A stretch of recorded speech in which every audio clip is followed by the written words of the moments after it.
আলেম ওলামারা আমাদেরকে ঠকাইছে, আমাদেরকে হক থেকে বঞ্চিত করে এদেশে যারা হক প্রতিষ্ঠা করতে চায় সেই হক তো এদেশে কোনোদিনই প্রতিষ্ঠা হবে না। আলেম ওলামারা আমাদেরকে ঠকাইছে।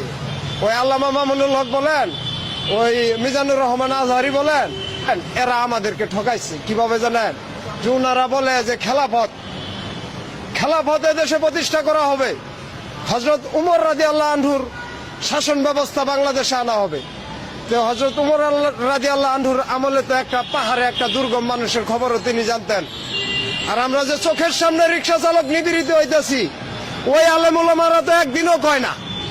আমাদেরকে হক থেকে বঞ্চিত করে এদেশে যারা হক প্রতিষ্ঠা করতে চায় সেই হক তো এদেশে কোনোদিনই প্রতিষ্ঠা হবে না। আল্লাহ পাক তো এই 2 নম্বরই পছন্দ করবে না।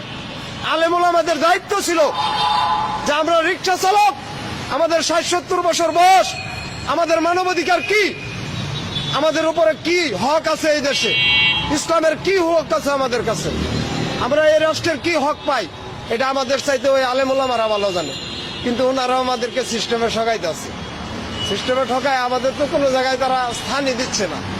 দাবাভাবে ডাকতেছে, রিক্সাওয়ালাগর পোশাক দেন শরীরে, তারা কি কোনো সমাজে যায় দাঁড়াইতে পারে? আলেম ওলামারা কি এটা দেখে না? হযরত উমর রাদিয়াল্লাহু আনহুর সময় তো কেউ বঞ্চিত হয়েছে না। ওই খেলাফত যদি এই দেশে চলে তাহলে আমরা রিক্সাওয়ালারা বঞ্চিত কিভাবে হলাম? আল্লামা মামুনুল হক কি জানে না? উনার মার্কা হইল রিক্সা। আল্লামা মামুনুল হকের মার্কা হইল কি? রিক্সা। তো এই রিক্সার চালক যে দুরবস্থা, এটা কি উনি জানে না? উনি আজ পর্যন্ত কোন একটা ওয়াজে বলছে যে আমাদের দেশে 70, 75, 80 বছর বয়স্ক একটা রিক্সা চালক, তাদের মানের অধিকার কি? আল্লাহ প্রদত্ত ভূমির কি অধিকার তারা পাইছে? তারা কি বলবে না? তারা তাদের হকের কথা বলতেছে, কিন্তু আমাদের যে হক এইটার কথা তারা বলতেছে না। আজকে এই কথা কইছি, হয়তো আলেম ওলামারা আমারে ধরতে পারে যে শালা তুই রিক্সাওয়ালা, এত বড় কথা কস আমাকে হুজুরের নামে। ওই হুজুরকে আমরাও সম্মান করি, শ্রদ্ধা করি। আমরা দীর্ঘদিন আশায় ছিলাম যিনারা আল্লাহর কালামের সবকিছু জানে, এই কালাম থেকে যে আমাদেরকে বঞ্চিত করা হইতেছে, অবশ্যই তারা এই কথাটা বলবে। কিন্তু দুঃখের বিষয়, ওনারা আমাদের এই যানবাহনকে মার্কা হিসাবে তৈরি করতেছেন, কিন্তু আমাদের যে দুরবস্থা এ ব্যাপারে কোনো কিছুই বলতেছেন। আর কার কথা বলবো?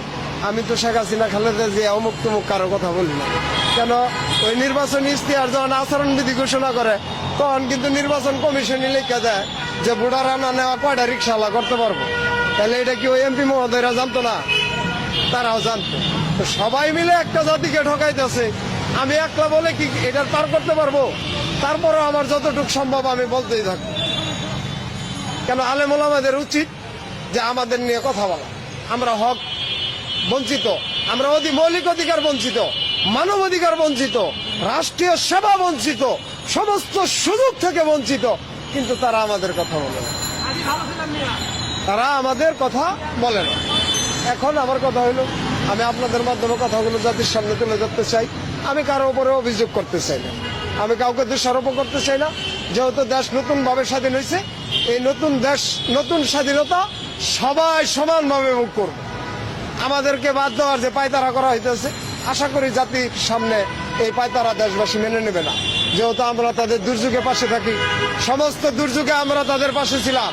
এই যে করোনার মধ্যে যে দুর্যোগটা ছিল, বাবার লাশ পোলায় ধরতে চাইছে না, আমরা কিন্তু হাসপাতালে নিয়ে গেছি।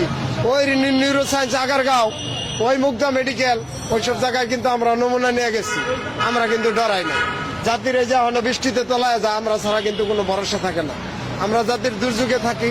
অবশ্যই এই দেশবাসী আমাদেরকে বিপদগামী করবে না, কখনোই আমাদের দাবিগুলো পিছনে ঠেলে। শেষ বার্তা কি আলেম ওলামাদের কাছে? তারা যদি এই রাষ্ট্র গঠন করতে চায় কি ভূমিকা রাখা উচিত?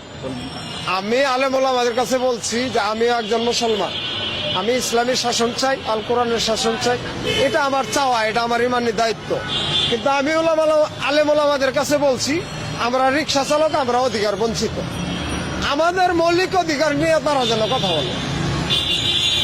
আমরা তো শিক্ষিত না, আমরা কিভাবে বলবো? ওনারা আমাদেরকে বাদ দিতেছেন কেন? ইসলাম তো কাউকে বাদ দেয় না, এটা তো শান্তির ধর্ম। আমরা তো মুসলমান, আমাদেরকে এভাবে ছেড়ে দিলেন কেন? এই যে রিক্সা চালকদের মধ্যে যে কি অবস্থা, আপনি জানেন না? আমাদের নাম কোনো ব্যাংকে নামই নাই, কোনো ব্যাংকে আমাদের নামই নাই, আমরা বিশ্বের কাছে দেনা। তো হুজুরেরা কি এইসব বিষয়টা জানে না? হুজুররা কি এই পলিসিটা আমাদের সামনে কোনোদিন তুলে ধরছে?